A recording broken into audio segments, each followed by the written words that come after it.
Greetings, it's the Timeshare Traveler. Here we are in July 2020, and a few things have changed with the COVID-19 pandemic.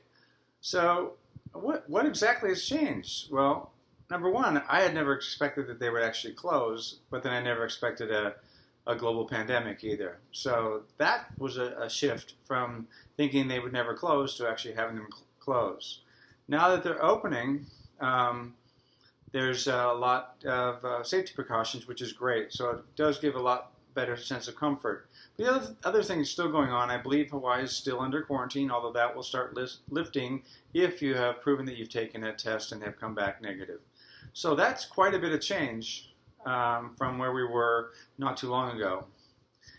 Thinking back naively, as it seems right now, to 6 months ago, I was ready to go live in a timeshare or an Airbnb pretty much all 12 months of the year. But that's a change. And that's fundamentally, you can't assume they're going to be open. And now it's kind of like, I need to make sure I have an alternative because things can change. So surprising what has happened in the last 6 months. But I've made some adjustments, and I'm here to talk about those, and I'll bring that up in the next section. So after 6 months of having no chance to go to timeshares, having them shut down or even limited, I've changed quite a bit. I've realized that I need to allow for this kind of thing. So what have I done? Well, personally, what I've done is I've decided to sort of downsize my life a bit. And so what I've done is I've invested in an investment property. And interestingly enough, it has a cottage in the back of it. So I'm going to actually rent out the main house and live in the cottage, which is kind of nice because it's a timeshare-like environment. There's a swimming pool attached to the community that I can use. It doesn't have a jacuzzi, but it has a barbecue, so it has many of the same things that I would find if I were in a timeshare.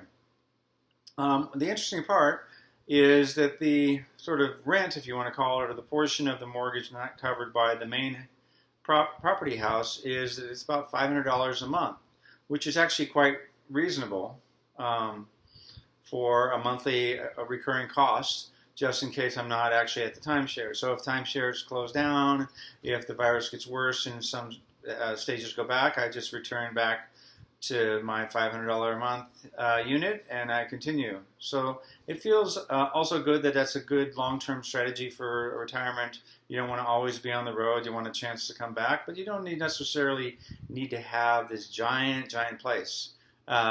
So really it's $500 a month plus, $100 to $150 a month for the utilities, TV, and so forth and so on.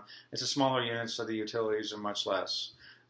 So like I say in the intro, I gave up my jacuzzi, but I did gain a 4-acre park and a pool. So the 4-acre park was surrounded by trees, and I live in Arizona, and those of you who know about the desert, there's a lot of places with trees, but this happens to be a historical district back when they had a lot of grass and trees in parts of Phoenix. So the other thing is no longer am I going to do the Airbnbs and 12 months a year. Now I have a simple base and travel to enjoy the world in chunks of time. So I now have actually the pretty wide open flexibility, and that is my new reality of the Timeshare Traveler.